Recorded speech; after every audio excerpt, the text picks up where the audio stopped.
So this relationship between the solubility and partial pressure is summarized by Henry's law,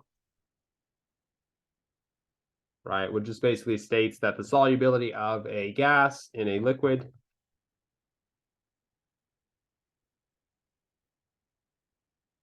depends on the gas's partial pressure.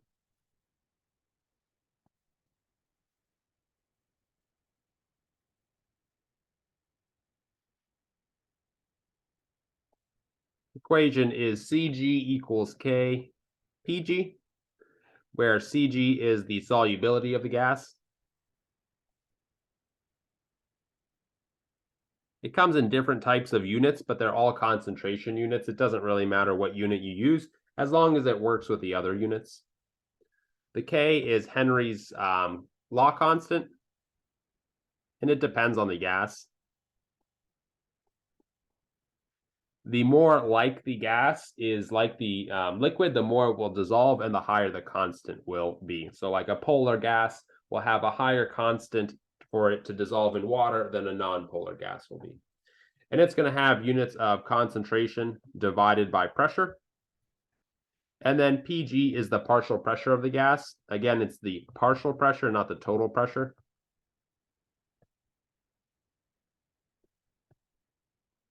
And it has units of pressure. They can be any units, torr, atmosphere, millimeters, mercury, that kind of thing. Overall, these are relatively simple kind of plug and chug problems. Of course, there's kind of little tricks here and there, so make sure you take a look at a couple practice problems. Let's take a quick look at one right here. So this one asks us to calculate the mass of oxygen in milligrams dissolved in a 3.50 liter bucket of water. The air pressure is 1.15 atmospheres, and O2 has a mole fraction of 0.20. Henry's law constant is 1.3 times 10 to the negative 3 molar per atmosphere. So we want to know how much O2 is dissolved. So if we think about our equation, Cg equals K Pg.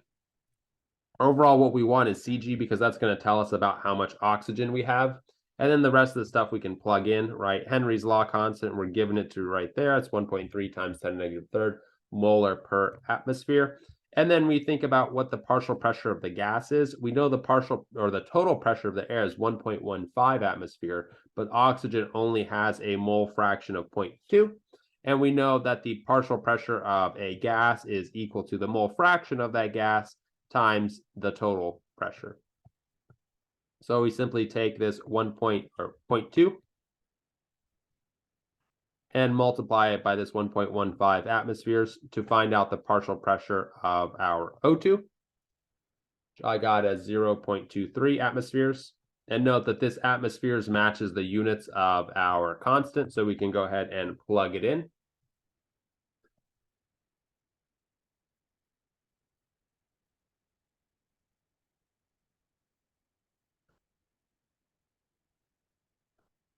And then the atmospheres and the atmospheres cancels out. And so we're left with molar, which makes sense because it's a unit of concentration.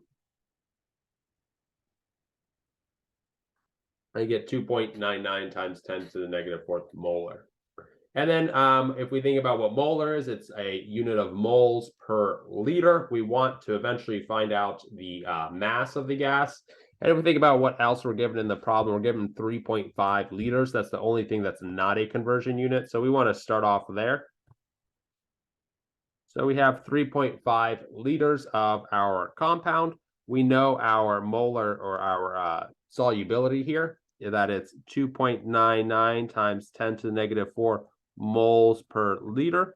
Liters go ahead and cancel out. And then, of course, we know how to go from moles to grams using our molar mass. And then the question tells us to give this mass in milligrams, so we just go from grams to milligrams.